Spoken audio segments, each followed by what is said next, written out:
Hello दोस्तों, welcome to my channel. और आज की इस वीडियो में हम लोग बात करेंगे क्वाड्रेटिक इक्वेशन का प्रैक्टिस सेट 2.6 का फर्स्ट क्वेश्चन। अब ये वर्ड प्रॉब्लम क्वेश्चन है और वर्ड प्रॉब्लम क्वेश्चन को सिर्फ अगर क्वेश्चन समझ में आ गया तो आपका क्वेश्चन मतलब आपका प्रॉब्लम सॉल्व हो गया। क्वेश्चन क्या है? प्रोडक्ट ऑफ प्रगतिज एज। प्रोडक्ट का मतलब होता है मल्टीप्लाई। प्रगति की एज की बात करिए, प्रगति की उम्र की बात चल रही है, तो प्रोडक्ट ऑफ प्रगति। अब आपको मान लेना है लेट प्रगति एज भी x। मान लो आपकी प्रगति की जो एज थी वो x थी। क्या थी? x थी। ठीक है, कुछ उसकी उम्र होंगी, वो हमको नहीं पता तो हम उसको x लिख देंगे। हमको जो चीज़ नहीं पता होती ना मैथ्स में, उसको हम x लिख देते हैं। यहाँ पर उसकी उम्र हमको नहीं पता है, अभी उसकी उम्र कितनी है, तो उसको मैं लिख दूंगा x। ठीक है, तो प्रगति की जो उम्र है वो x है। अब उन्होंने क्या बोला है कि उसकी जो 2 साल पहले 2 ईयर एगो पहले उम्र थी। अब मान लो आज प्रगति 12 साल की है तो 2 साल पहले कितने की होंगी? 10 की, जिसको मैं बोलूंगा 12 माइनस 2। अगर प्रगति आज 15 साल की होती तो 2 साल पहले उसकी उम्र होती 15 माइनस 2। मतलब आज जितनी भी एज है उससे -2 करना है। तो 2 साल पहले प्रगति की एज कितनी थी? x minus 2। आज की उम्र कितनी है? x। तो 2 साल पहले कितनी थी? x minus 2। ठीक है, उन्होंने बोला है कि 2 साल पहले वाली उम्र मतलब ये, उसको प्रोडक्ट करो। प्रोडक्ट का मतलब होता है मल्टीप्लाई। किससे करो? 3 ईयर हिंस, 3 साल बाद वाली उम्र। मान लो अगर आज उसकी 15 साल है, 3 साल बाद कितनी उम्र होगी? +3। तो आज x है तो 3 साल बाद कितनी होगी? x plus 3। तो x माइनस 2, x प्लस 3, इन दोनों को अगर मैं मल्टीप्लाई करूंगा तो मुझे आंसर मिलेगा 84। ये क्वेश्चन में दिया है। ठीक है, x को x से मल्टीप्लाई करो, पहले x स्क्वायर हो जाएगा। इसी x को 3 से मल्टीप्लाई करो, प्लस है दोनों तरफ तो 3x हो जाएगा। ठीक है, x दोनों के साथ मल्टीप्लाई हो गया। अब ये 2 को x के साथ मल्टीप्लाई करो तो 2x हो जाएगा। इसी 2 को 3 से मल्टीप्लाई करो तो 6 हो जाएगा। ये 2x को जब आप मल्टीप्लाई करें, एक माइनस था एक प्लस था, तो आंसर माइनस होता है, क्योंकि मल्टीप्लिकेशन में जब एक माइनस और एक प्लस होता है तो आंसर हमेशा माइनस होता है। मल्टीप्लिकेशन में अलग अलग साइन का आंसर नेगेटिव माइनस होता है।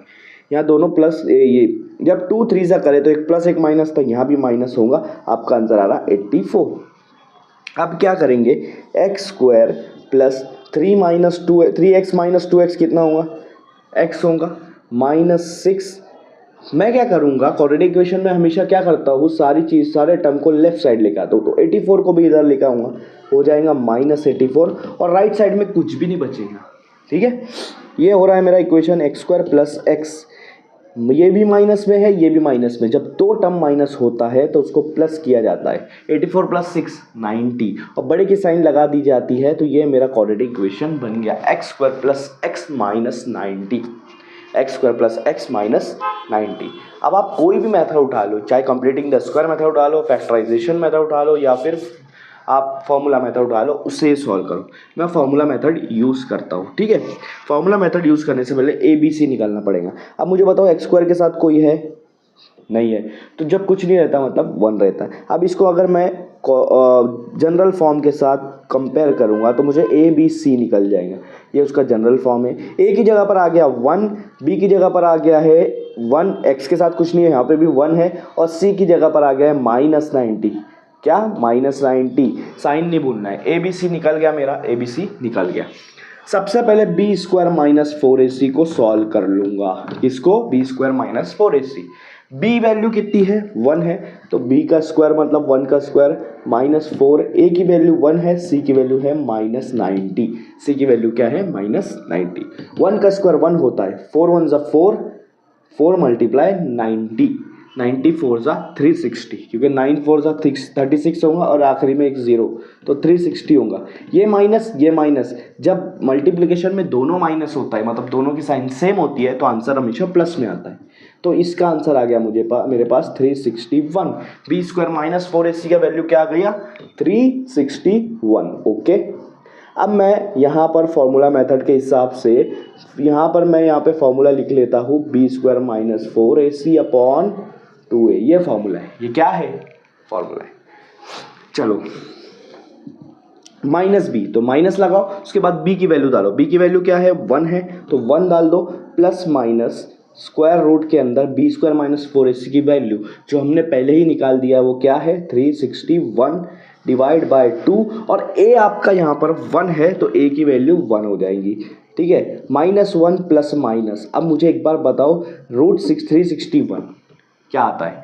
अब आप देखोगे 400 का रूट सबको पता है किस क्या आता है 20, मतलब 20 का स्क्वायर 400 आता है तो 400 का रूट 20 आता है। तो 20 से छोटा क्या आएगा 19 का स्क्वायर आता है 361, तो 361 का स्क्वायर रूट होगा 19, नीचे 2 1 जा 2। ठीक है, मैं यहाँ पर कट कर देता हूँ, थोड़ा सा रफ कर देता हूँ, ये सब रफ कर दो, यहाँ सॉल्व करेंगे हम लोग। क्या आ गया x is equal to -1 plus -19 divide by 2। अब इसके दो भाग करेंगे। ठीक है, एक होगा -1 प्लस 19 डिवाइड बाई 2 और एक होगा -1 माइनस 19 डिवाइड बाई 2, क्योंकि ये प्लस माइनस दोनों में था तो एक जगह प्लस एक जगह माइनस रख दो। अब देखो यहाँ पे एक माइनस एक प्लस है, जब एक प्लस एक माइनस आया तो बड़े में से छोटा माइनस कर दो। 19 माइनस 1 कितना हो जाएगा 18 हो जाएगा, 18 और नीचे हो जाएगा 2। अब ये 18 यहाँ पे देखो बड़े का नंबर क्या था प्लस, तो आपका आंसर प्लस में आएगा। ठीक है, और ये वाला अगर आप चेक करोगे दोनों माइनस है, दोनों माइनस होता तो दोनों को प्लस करा जाता। 19 प्लस 1 कितना हो जा रहा 20, बड़े के साइन माइनस नीचे 2। ठीक है, अब देखो कट करो 2 1 जा 2 9 जा, तो x की वैल्यू कितनी आ रही है 9, x की वैल्यू कितनी आ रही है यहाँ पे 9, और दूसरा रूट आ रहा है उसका 2 1 जा 2 10 जा लेकिन माइनस में, तो एक x की वैल्यू आ रही है 9 और एक x की वैल्यू आ रही है -10। अब x क्या था, x था प्रगति की आज की एज, प्रगति की आज की एज x थी, मतलब 9 है या -10 है। अब आप मुझे बताओ कि एज जो हो माइनस में आती है क्या, नहीं आती है, तो इसको हम लोग नहीं लेंगे, सिर्फ इसको लेंगे। ठीक है, तो प्रगति की प्रेजेंट एज कितनी है 9, प्रगति की प्रेजेंट एज कितनी है 9। 2 साल पहले कितनी थी, 2 साल पहले कितनी थी 7, और 3 साल बाद कितनी थी, कितनी होंगी 12, तो 12 7 जा करूँगा तो 84 आएगा जो कि मेरा क्वेश्चन में था। तो इस तरह से हमारा आंसर यहाँ पे करेक्ट है।